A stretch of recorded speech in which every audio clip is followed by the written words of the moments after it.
ನಟ ದರ್ಶನ್ಗೆ ಹೈಕೋರ್ಟ್ ನೀಡಿರುವ ಜಾಮೀನು ರದ್ದು ಮಾಡಬೇಕು ಅಂತ ಸುಪ್ರೀಂ ಕೋರ್ಟ್ನಲ್ಲಿ ಕರ್ನಾಟಕ ಸರ್ಕಾರ ಮೇಲ್ಮನವಿಯನ್ನ ಸಲ್ಲಿಸಿತು. ಈಗಾಗಲೇ ಅದರ ವಿಚಾರಣೆ ನಡೆದಿದೆ. ದರ್ಶನ್ಗೆ ಜಾಮೀನು ನೀಡುವಾಗ ಹೈಕೋರ್ಟ್ ಅನುಸರಿಸಿದ್ದ ಕ್ರಮ ಸೂಕ್ತವಾಗಿಲ್ಲ ಅಂತ ವಿಚಾರಣೆ ವೇಳೆ ಸುಪ್ರೀಂ ಕೋರ್ಟ್ ಅಭಿಪ್ರಾಯವನ್ನ ತಿಳಿಸಿತ್ತು. ಈ ಮೇಲ್ಮನವಿಯ ಆದೇಶವನ್ನ ಕಾಯ್ದಿರಿಸಲಾಗಿತ್ತು. ಇವತ್ತು ತೀರ್ಪು ಹೊರಬರಲಿದೆ. ಸುಪ್ರೀಂ ಕೋರ್ಟ್ ನೀಡಲಿರುವ ತೀರ್ಪಿನ ಮೇಲೆ ದರ್ಶನ್, ಪವಿತ್ರ ಗೌಡ ಮುಂತಾದವರ ಭವಿಷ್ಯ ನಿಂತಿದೆ.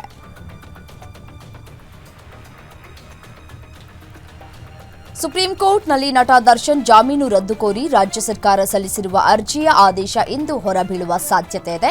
ಅರ್ಜಿಯ ವಿಚಾರಣೆ ನಡೆಸಿರುವ ಸುಪ್ರೀಂ ಕೋರ್ಟ್ನ ಜಸ್ಟಿಸ್ ಜೆಬಿ ಪರ್ಜಿವಾಲಾ, ಜಸ್ಟಿಸ್ ಮಹದೇವನ್ ಪೀಠದಿಂದ ಮಹತ್ವದ ಆದೇಶ ನಿರೀಕ್ಷೆ ಮಾಡಲಾಗ್ತಾ ಇದೆ. ವಿಚಾರಣೆ ವೇಳೆ ರಾಜ್ಯ ಹೈಕೋರ್ಟ್ ನೀಡಿರುವ ಜಾಮೀನಿನ ಬಗ್ಗೆ ಸುಪ್ರೀಂ ಕೋರ್ಟ್ ಅಸಮಾಧಾನವನ್ನು ವ್ಯಕ್ತಪಡಿಸಿದೆ. ಹೀಗಾಗಿ ದರ್ಶನ್ ಮತ್ತು ಪವಿತ್ರ ಗೌಡ ಹಾಗೂ ಇತರೆ ಆರೋಪಿಗಳಿಗೆ ಮತ್ತೆ ಜೈಲು ಸೇರುವ ಆತಂಕ ಎದುರಾಗಿದೆ.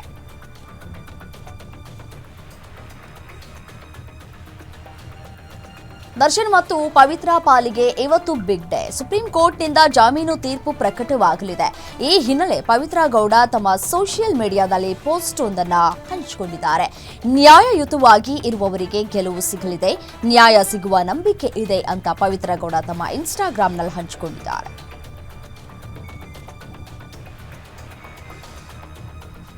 ನಾನು ಕೇಂದ್ರಕ್ಕೆ ಹೋಗೋದಿಲ್ಲ, ರಾಜ್ಯ ರಾಜಕೀಯದಲ್ಲೇ ಇರ್ತೇನೆ ಅಂತ ಸಿಎಂ ಸಿದ್ದರಾಮಯ್ಯ ಹೇಳಿದ್ದಾರೆ. ವಿಧಾನಸೌಧದಲ್ಲಿ ರಸಗೊಬ್ಬರ ಅಭಾವದ ಚರ್ಚೆ ವೇಳೆ ನಡೆದಂತಹ ಗದ್ದಲ ಕುರಿತು ಸದಸ್ಯರಿಗೆ ಪಾಠ ಮಾಡುವ ಸಂದರ್ಭದಲ್ಲಿ ಸಿಎಂ ಈ ಸ್ಪಷ್ಟನೆ ನೀಡಿದರು. ವಿಪಕ್ಷ ನಾಯಕ ಆರ್ ಅಶೋಕ್ ನೀವು ಕೇಂದ್ರಕ್ಕೆ ಹೋಗಿ ಅಂತ ಸಿದ್ದರಾಮಯ್ಯನವರನ್ನ ಕಾಲೆಳೆದ್ರು. ಇದಕ್ಕೆ ಸಿಎಂ ನಾನು ಇಲ್ಲಿರೋದು ಇಷ್ಟ ಇಲ್ವಾ ನಿನಗೆ, ನನ್ನನ್ನ ಇಲ್ಲಿಂದ ಕಳಿಸ್ಬೇಕು ಅನ್ಕೊಂಡಿದ್ಯಾ ಅಂತ ಮರುಪ್ರಶ್ನೆ ಹಾಕಿ ಈ ಸ್ಪಷ್ಟನೆ ನೀಡಿದರು.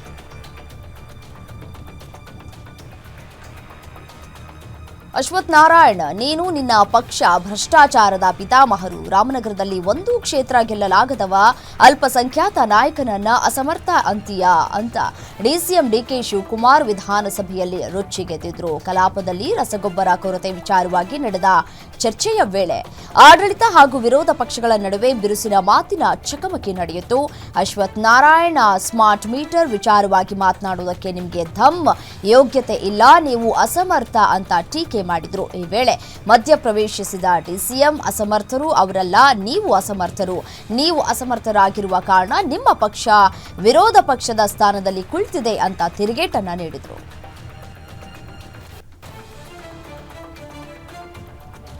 ರಾಜ್ಯದಲ್ಲಿ ಬೀದಿ ನಾಯಿಗಳ ಕಾಟದ ಬಗ್ಗೆ ವಿಧಾನಸಭೆ ಅಧಿವೇಶನದಲ್ಲಿ ಬಿಸಿ ಚರ್ಚೆ ನಡೆಯಿತು. ಬೀದಿ ನಾಯಿಗಳ ಕಾಟ ತಪ್ಪಿಸೋದಕ್ಕೆ ಸುಪ್ರೀಂ ಕೋರ್ಟ್ ನಿರ್ದೇಶನಗಳನ್ನು ರಾಜ್ಯದಲ್ಲೂ ಜಾರಿಗೆ ತರಬೇಕು ಅಂತ ವಿರೋಧ ಪಕ್ಷದ ಶಾಸಕರು ರಾಜ್ಯ ಸರ್ಕಾರವನ್ನು ಒತ್ತಾಯಿಸಿದರು. ವಿಧಾನಸೌಧ ಮತ್ತು ಶಾಸಕರ ಭವನದ ಬಳಿಯೂ ಬೀದಿ ನಾಯಿಗಳ ಕಾಟ ಹೆಚ್ಚಾಗಿದ್ದು, ಈ ವಿಚಾರದಲ್ಲಿ ಸ್ಪೀಕರ್ ಮಧ್ಯಪ್ರವೇಶಿಸಬೇಕು ಅಂತ ಪ್ರತಿಪಕ್ಷ ಶಾಸಕರು ಆಗ್ರಹಿಸಿದರು.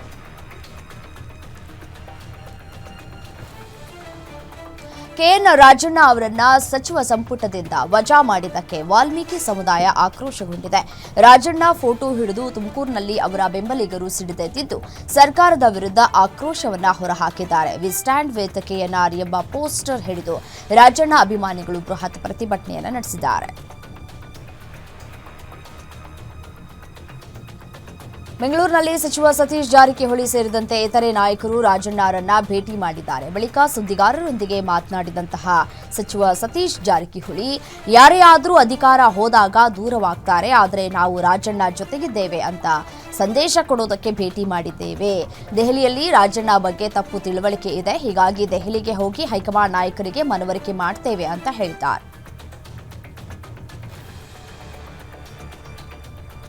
ಧರ್ಮಸ್ಥಳ ಸಾಮೂಹಿಕ ಸಮಾಧಿ ಪ್ರಕರಣಕ್ಕೆ ಸಂಬಂಧಪಟ್ಟಂತೆ ದೂರುದಾರ ಸಾಕ್ಷಿ ಗುರುತಿಸಿದ 13ನೇ ಸ್ಥಳದಲ್ಲಿ ಎಸ್ಐಟಿಗೆ ಯಾವುದೇ ಮಾನವ ಅವಶೇಷಗಳನ್ನು ಹುಡುಕದಂತಹ ಸಂದರ್ಭದಲ್ಲಿ ಏನೂ ಸಿಗಲಿಲ್ಲ. ಸ್ಥಳದಿಂದ ಕೆಲವೇ ಮೀಟರ್ ದೂರದಲ್ಲಿ ವಿದ್ಯುತ್ ಕಂಬಗಳು ಮತ್ತು ಅಣೆಕಟ್ಟು ಇದ್ದ ಕಾರಣ ಭೂಗತ ಪರಿಸ್ಥಿತಿಗಳನ್ನು ನಿರ್ಣಯಿಸುವುದಕ್ಕೆ SIT ground penetrating radar GPR ಅನ್ನು ಬಳಸಿತ್ತು. ಜಿಪಿಆರ್ ಸಂಶೋಧನೆಗಳ ಆಧಾರದ ಮೇಲೆ ಮಂಗಳವಾರ ಪ್ರದೇಶದ ಒಂದು ಭಾಗದಲ್ಲಿ ಮಾತ್ರ ಮಣ್ಣು ಅಗೆಯುವ ಕಾರ್ಯ ನಡೆಯಿತು, ಆದರೆ ಯಾವುದೇ ಕಳೆಬರ ಪತ್ತೆಯಾಗಿಲ್ಲ.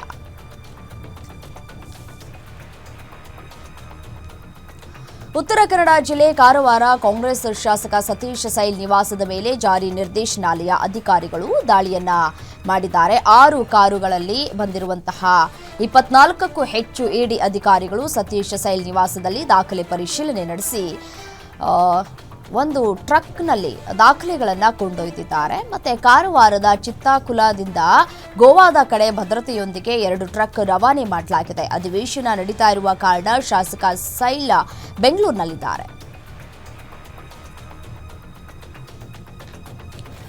ಕಳೆದ ತಿಂಗಳು ಬೆಂಗಳೂರಿನಲ್ಲಿ ನಡೆದ ಬಿಕ್ಲು ಶಿವ ಕೊಲೆ ಸಂಚಲನ ಸೃಷ್ಟಿಸಿತ್ತು. ಥೇಟ್ ಸಿನಿಮೀಯ ರೀತಿ ಕೊಲೆ ಮಾಡಲಾಗಿತ್ತು. ಈ ಕೊಲೆ ಪ್ರಕರಣದಲ್ಲಿ ಬಿಜೆಪಿ ಶಾಸಕ ಭೈರತಿ ಬಸವರಾಜ್ ಹೆಸರು ತಳಕು ಹಾಕಿಕೊಂಡಿದೆ. ಭೈರತಿ ಬಸವರಾಜ್ ವಿರುದ್ಧ ಗಂಭೀರ ಆರೋಪ ಕೇಳಿಬಂದಿತ್ತು. ಸದ್ಯ ಬಿಕ್ಲು ಶಿವ ಹತ್ಯೆ ಪ್ರಕರಣದಲ್ಲಿ ಬಿಜೆಪಿ ಶಾಸಕ ಭೈರತಿ ಬಸವರಾಜ್ ಅವರಿಗೆ ಹೈಕೋರ್ಟ್ ರಿಲೀಫ್ ನೀಡಿದೆ. ಶಾಸಕ ಭೈರತಿ ಬಸವರಾಜ್ ವಿರುದ್ಧ ಬಲವಂತದ ಕ್ರಮ ಕೈಗೊಳ್ಳುವಂತಿಲ್ಲ ಅಂತ ನ್ಯಾಯಮೂರ್ತಿಗಳಾದ ಎಂಐ ಅರುಣ್ ಅವರಿದ್ದ ಹೈಕೋರ್ಟ್ ಪೀಠ ಮಧ್ಯಂತರ ಆದೇಶವನ್ನ ನೀಡಿದೆ.